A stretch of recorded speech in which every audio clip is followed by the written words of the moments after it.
สวัสดีจ้าสวัสดีท่านผู้ชมทุกท่านนี่เป็นผลการออกรางวัลหวยฮานอยเฉพาะกิจประจำวันที่30กรกฎาคม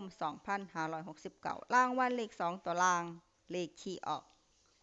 6767รางวัลเลข5ตัวล่างเลขที่ออก28167 28167รางวัลเลข2ตัวบนเลขที่ออก1010รางวัลเลข3ตัวบนเลขที่ออก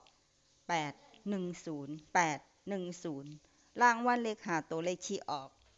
46810นี่ก็เป็นผลออกมันหวยฮานอย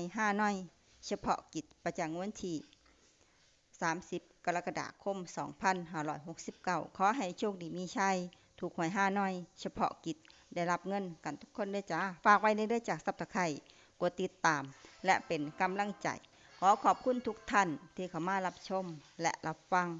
แล้วมาพบกันใหม่ในผลการออกหวยฮานอยในเวลา 17:30 นาทีในฮานอยพิเศษ